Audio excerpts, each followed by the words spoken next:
The Port of Los Angeles and Long Beach has seen a lot of interesting recoveries of stolen vehicles lately. A 1953 Triumph motorcycle missing for 46 years, a stolen Jaguar reunited with its owner after 42 years, and now an Italian sports car that's been missing for 29 years.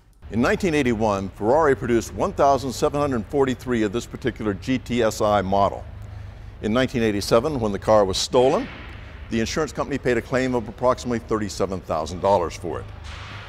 Today, the market value estimated between $50,000 and $90,000. When this car showed up at the port, it was coming from Texas and being shipped to a buyer in Poland.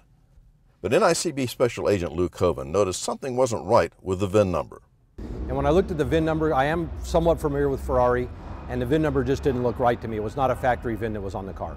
That number belonged to a 1982 Ferrari that had been exported to Norway in 2005. The car was taken to a Ferrari dealership in Beverly Hills, where a factory representative from Italy examined it and immediately came up with the true identity.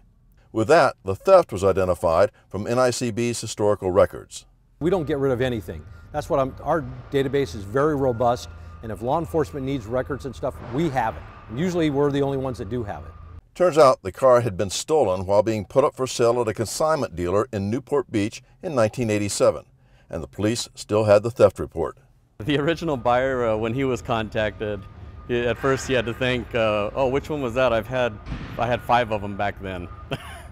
So he kind of mild interest, and then he remembered which one it was and the color and all that, and he's like, oh, you found it. Based on records that could be found, the car had been moved around the country several times over the years. We process anywhere from 500 to 800 vehicles a day.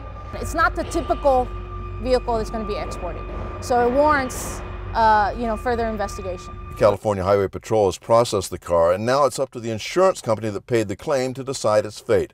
The original owner may be able to buy it if interested, or it will likely be sold at auction to cover the expense of the claim that was paid 29 years ago.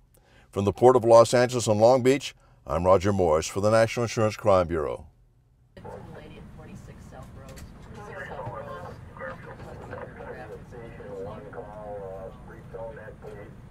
South Road.